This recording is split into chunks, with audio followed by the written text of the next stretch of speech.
सभी साथियों को आज का विषय है हिंदी वर्णमाला के वर्ण और व्यंजन के ऊपर डिस्कस करेंगे। इसमें जो है छोटे बच्चों के लिए चित्र सहित वर्ण और व्यंजन दोनों का, स्वर व्यंजन दोनों का डिस्कस किया जाएगा। इसमें हमारी जो है चित्रांकन जो है ये इसमें हेल्प की है शेफाली जी ने, और जो कंटेंट लिया गया है संदीप जी के पेज से लिया गया है। उन दोनों को मैं धन्यवाद देता हूँ। और चलिए देखते हैं इस वीडियो को। आज शेफाली जी का सबसे पहले बहुत बहुत धन्यवाद जो उन्होंने इतना अच्छा चित्रांकन यहाँ पर किया हुआ है हिंदी वर्णमाला में। और संदीप जी का भी बहुत बहुत आभार जिन्होंने हमें ये चित्रांकन उपलब्ध कराया।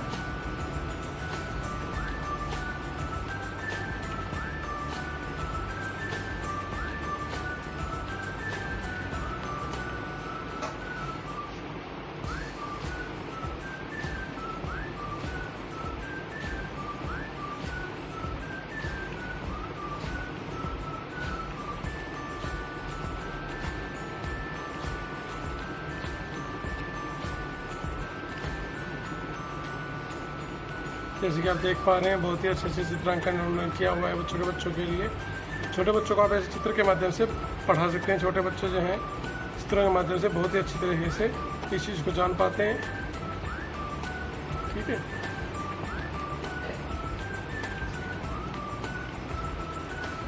ये सभी जो है स्वर और व्यंजन दोनों मिलाकर जो है हिंदी वर्णमाला को तैयार किया गया। चित्रांकन के साथ उन्होंने तैयार किया है इसको, इसके लिए हम कोटि कोटि धन्यवाद देते हैं शेफाली जी को और संदीप जी को दोबारा से, कि छोटे बच्चों के लिए बहुत ही हेल्पफुल हो सकते हैं पिक्चर्स असाइनमेंट के लिए, वर्क के लिए भी, और बच्चों की क्रिएटिविटी बढ़ाने के लिए भी।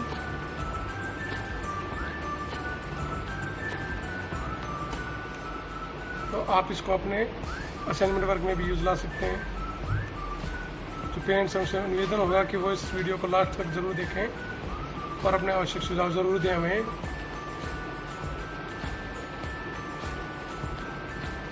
बहुत ही बेहतरीन मूल्यांकन जो मैं देख पा रहा हूँ उसके बारे में।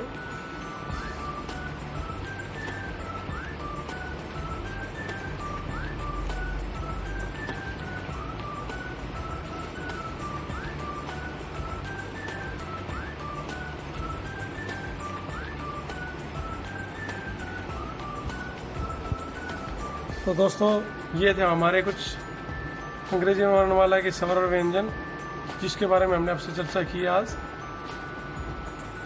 चलिए आज थोड़ा सा इसके बारे में विस्तार से डिस्कस कर लेते हैं। नमस्कार सभी साथियों को, मेरा नाम अभिमन्यु यादव। आज का विषय जैसे कि आप जानते हैं हमने हिंदी वर्णमाला पर चर्चा की, और उसके साथ साथ ही आपको चित्रांकन के साथ यानी पिक्चराइज स्लाइड शो में आपको जो है वर्णमाला में स्वर और व्यंजन दोनों का ज्ञान कराया।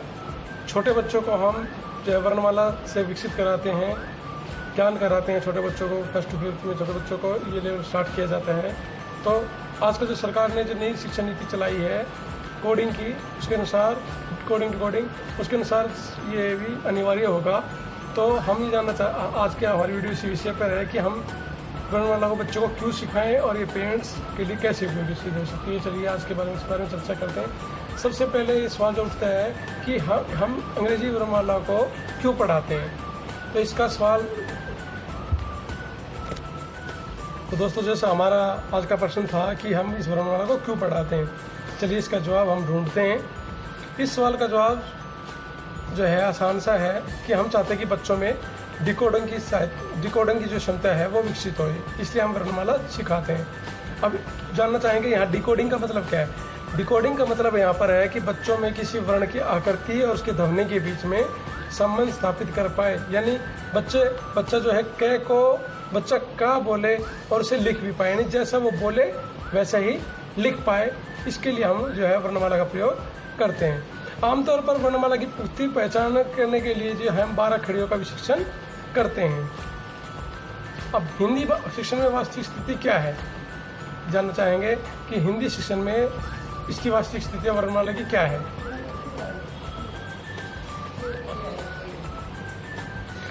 आज के दौर में जो है बहुत से जो पेरेंट्स होते हैं बच्चों को स्कूल जाने से पहले ही जो है अल्फ़ाबेट्स की पहचान कराने लगते हैं, वर्णमाला की पहचान कराने लग जाते हैं। उसमें ध्यान देने में ऐसी कोई बात नहीं थी कि हम ध्यान नहीं देते कि जब फ़ायदा नुकसान क्या है। यानी भाषा का जो एक वैज्ञानिक तरीका भी है, भाषा क्षमता विकसित करने के इसके विभिन्न चरण क्या है, इसकी आकृति जो है आप किसी बच्चे को जब सिखाते हैं, किसी वर्ण की आकृति को सिखाते हैं, उसकी आवाज़ से परिचित होना क्यों ज़रूरी है, इस बारे में कई बार इसमें बच्चों की पिटाई भी होते हैं, उनके ऊपर अभिभावकों को गुस्सा भी निकलता है, क्योंकि जो है स्कूल में हम जब बच्चों को पढ़ाते हैं उच्चारण दोस्त में हमारी कई बार गलतियाँ निकलती हैं। और ये कवायद जो है स्कूल के शुरुआती दिनों में ही नज़र आती है, जब बच्चा स्कूल से प्री नर्सरी में या पहले दूसरी क्लास में पढ़ रहा होता है।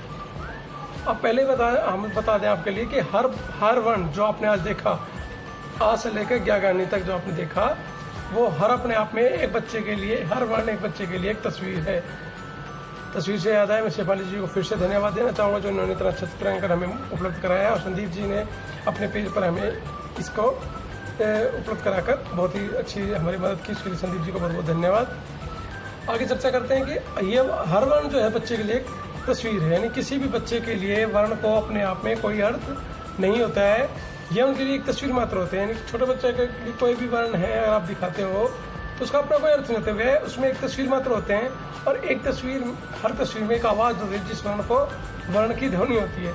ऐसे में वर्ण ज्ञान या वर्णमाला पढ़ाने की तैयारी में पहले बच्चों को सारा मौका देना चाहिए, यानी जैसे कि हमने आपको पहले पूरा मौका दिया कि बच्चे को मौका देना चाहिए ताकि वे चीज़ों को देखें और उसके ऊपर होने वाली चर्चा पर हिस्सा लें। इसलिए हमने आपको सबसे पहले आज हमने आपको उसका उच्चारण और पिक्चराइजेशन के दौरान आपको उसका सबका उच्चारण नहीं बताया, सिर्फ बच्चों के लिए सिर्फ उसकी पिक्चर्स को हमने शेयर किया है आज आपके साथ। इसका मकसद ये था कि बच्चों को हम वो मौके दें कि वो उन चीज़ों को देखें, समझें और उस चर्चा में हमारे साथ जो चर्चा हो रही है इस पर हमारे साथ हिस्सा लें।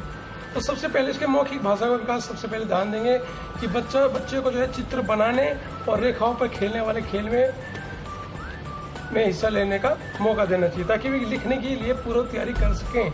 यानी बच्चे ये लिखा है तो हर बुक में मिल जाएंगे। सबसे पहले हमें बच्चों को ये खेल में हम जब सिखा रहे हैं तो उसका मेन मकसद हमारा क्या है कि बच्चे को लिखने से पहले हम इसकी तैयारी कर सकें, ताकि बच्चों को जो है इस चित्र को बनाने और इसके रेखाओं के साथ खेलने में भी सहायता होनी चाहिए। इसके लिए बच्चों की उम्र कम से कम 4 या 4.5 साल होनी चाहिए।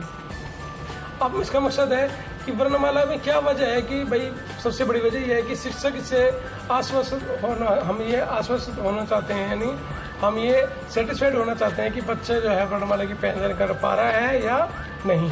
ये एक पारंपरिक तरीका भी है, मगर वर्ण ज्ञान का ये एकलौता तरीका नहीं है। इसके अलावा भी अन्य तरीके हैं, यानी बच्चों को पढ़ना, जिसके जरिए बच्चों को आप पढ़ाना सिखा सकते हैं। जैसे उदाहरण के लिए आज हमने जो आपको वीडियो दिखाई उसके दौरान बच्चों ने आपके बच्चों ने 3 या 4 वर्ण सीखे। मैं नहीं कह रहा पूरा वर्णमाला सीख लें, हमें लेके चला कि किसी बच्चे ने 3 से 4 वर्ण उसमें से सीख लिए, जिन्हें आपस में जोड़कर वो कुछ सार्थक शब्द बनाए जाते हैं, बना लिया बच्चे ने। तो बच्चों के लिए ऐसी प्रक्रिया में वर्णों को पहचानना और उनका इस्तेमाल करना बहुत ज़्यादा रोचक और तुलनात्मक रूप से ज़्यादा अधिक रोचक होगा। यानी किसी बच्चे ने 4 या 5 कुछ वर्ण याद कर लिए, तो उससे अगर वो उससे रिलेटेड कुछ शब्द बना पा रहा है, समझ पा रहा है, तो ये उसके लिए खेल भी हो जाएगा और इंटरेस्टिंग भी होगा। और सबसे पहले बात मेरा खुद का अपना एक्सपीरियंस यही रहा है कि मेरा खुद का मानना ये है कि बच्चों को कोई भी चीज़ रटाए नहीं, सिखाने का मौका देना चाहिए उनको, ठीक है। इसलिए वर्णमाला को रटाने के बजाय धीरे धीरे एक अक्षर पर हमें काम करना है। उसकी आवृत्ति, उसकी आकृति कैसी है, उसकी आवाज़ से बच्चों को आपको इंट्रोड्यूस कराना है, यानी परिचित कराना है, ताकि सीखने की प्रक्रिया हमारी रोचक बनी रहेगी। तो बच्चों को जब अगर आप लाइब्रेरी में लेके जा रहे हैं तो मेरा मानना है कि वो जैसा उनके इंटरेस्ट है, जैसा जिस चीज़ में उनकी रुचि है, उसी अनुसार उनको किताब पढ़ने का मौका देना चाहिए, जिससे वो अपने बच्चे ये समझ पाएंगे कि भविष्य में वे अपनी क्षमता का इस्तेमाल कहाँ करने वाले हैं। बच्चे जो हैं वर्ण और मात्राएं जो है बगैर शिक्षक के भी कई बार क्लास में बच्चों को सिखाए जाते हैं, ठीक है। ये भी आपकी स्किल्स का हिस्सा है।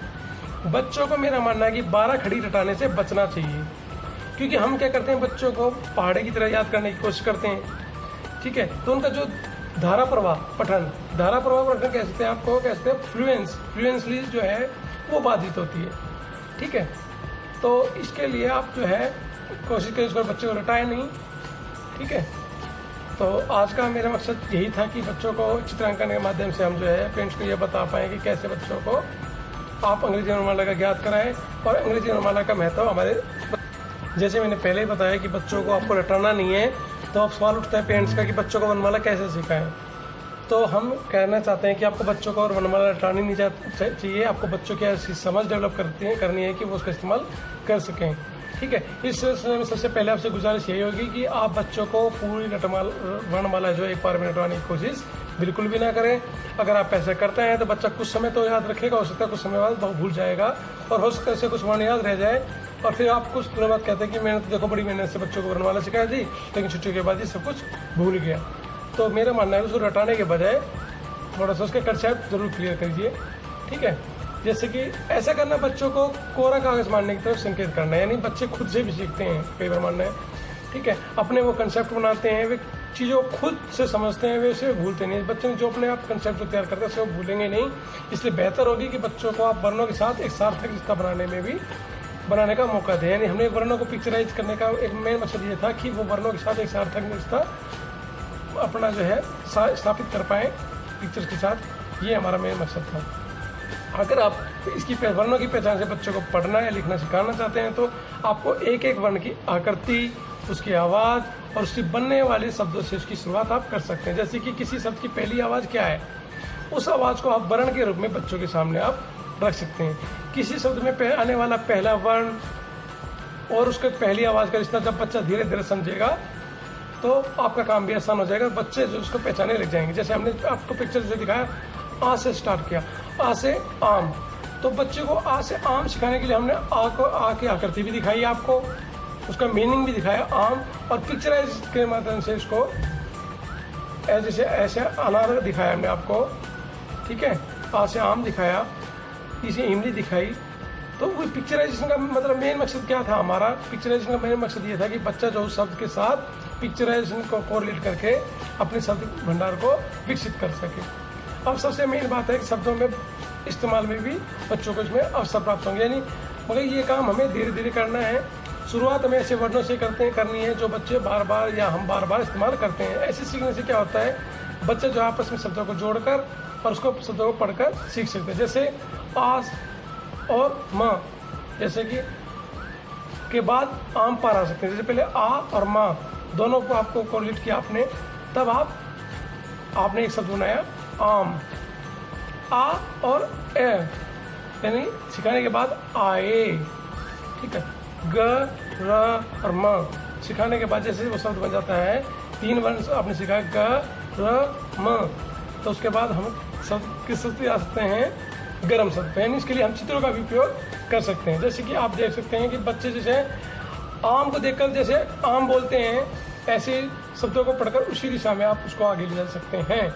ध्यान रहे, आ को केवल आ ही पढ़ा जाए कि वह आम ना हो जाए, क्योंकि जो है आम बच्चों का पुराना परिचय है। नहीं, बच्चों से आपको वर्णमाला में कई बार कोशिश करनी है कि वर्णमाला में आप उन्हीं शब्दों का प्रयोग करें जिससे बच्चा ऑलरेडी परिचित है। उसका कुछ उससे परिचित होगा तो वो धीरे धीरे उस चीज़ को सीखने लग जाएगा। अगर निरर्थक शब्दों से बच्चों को वर्ण की पहचान करवाएंगे तो उसके लिए बच्चा रट भी नहीं, वो पहली बात तो रटना गलत है, अगर वो रट भी लेगा तो उसको सीख नहीं पाएगा, इसलिए उसको रटाना संभव नहीं हो पाएगा। इसलिए बच्चों ने जिन वर्णों को सीखा है उसकी समझ जो है, अगर आप उसके परिचित वर्णों से ही कराएंगे तो उसकी समझ और ज़्यादा पुख्ता मजबूत हो जाएगी। आगे आते हैं मात्राओं की शुरुआत। मात्राओं के लिए भी बच्चों को परिचित किया जाता है। इसके लिए आपको ध्यान देना होगा कि बच्चा जो है मात्राओं के प्रतीकों के साथ उसकी आवाज़ से भी परिचित हो। जैसे हम कहते हैं छोटी ई, बड़ी ई, बड़ा ऊ, ठीक है, बड़ा ओ, तो ये क्या है, मात्राएं हैं। तो इसकी आवाज़ से मात्रा और प्रतीकों से भी आपको बच्चों को परिचित कराना है। ठीक है जी। और इसके साथ साथ इसकी प्रतीक और ध्वनि से भी इसको बच्चों को परिचित कराना है। जैसे कि कै में आप जब बड़ी ई की मात्रा लगने के बाद उसको क्या पढ़ा जाएगा, की पढ़ा जाता है। जैसे रा में बड़ा ई की मात्रा लगाने पर रा को री पढ़ा जाता है, री। यह बात बच्चे को समझने का मौका देना चाहिए कि वो जब 2 वर्णों को शब्द करके आपस में मिलाएगा तो उसका उच्चारण स्थान बदल जाता है और शब्द का अर्थ भी बदलेगा। तो इससे हम कह सकते हैं वर्ण से मात्रा हटाकर पढ़ने का भी मात्रा हटाकर भी पढ़ा सकते हैं, बिना मात्रा के साथ ही पढ़ा सकते हैं। बच्चे का आपको मेन मकसद है हमें कंसेप्ट क्लियर करना। अगर बच्चे को सब कंसेप्ट समझ में आता है तो उसको 12 खड़े रखने की जरूरत नहीं होती। और अगर वो पढ़ने की रफ्तार के साथ बच्चों की तुलना में अच्छी होती है और जिन्होंने 12 खड़ी को अच्छे से याद कर लिया है उनके लिए भी बहुत बहुत शुभकामनाएं। तो आज का हमारा विषय आज यहीं समाप्त होता है, जो कि आपने आज का विषय हमारा देखा। ठीक है जी, आज का हमारा विषय यहीं समाप्त होगा। जय हिंद, जय भारत। और फिर से धन्यवाद चित्रांकन के लिए और पोस्ट उपलब्ध कराने के लिए हमें संदीप जी शेफाली जी का धन्यवाद करते हैं। और सभी पेरेंट्स से उम्मीद करेंगे कि वो हमारे पेज से जुड़े रहेंगे और अपने आवश्यक सुझाव हमें देते रहेंगे। इसी उम्मीद के साथ आपका मित्र अभिमन्यु यादव आपकी सेवा में उपलब्ध रहेगा। बात करेंगे अगली वीडियो पे, लेकिन आज का विषय यहीं समाप्त होता है। और आज का विषय फिर से मैं आपको पुनर्स्मृत करा दूं। आज का विषय हमारा था हिंदी वर्णमाला में स्वर और व्यंजनों को पिक्चराइज मेथड से पढ़ाना और उसको बच्चों को हम क्यों सिखाते हैं, इसका जवाब आपको इस वीडियो में दिया गया है। आशा है आपको हमारी वीडियो पसंद आएगी। इसी उम्मीद के साथ आप सभी का धन्यवाद। जय हिंद, जय भारत।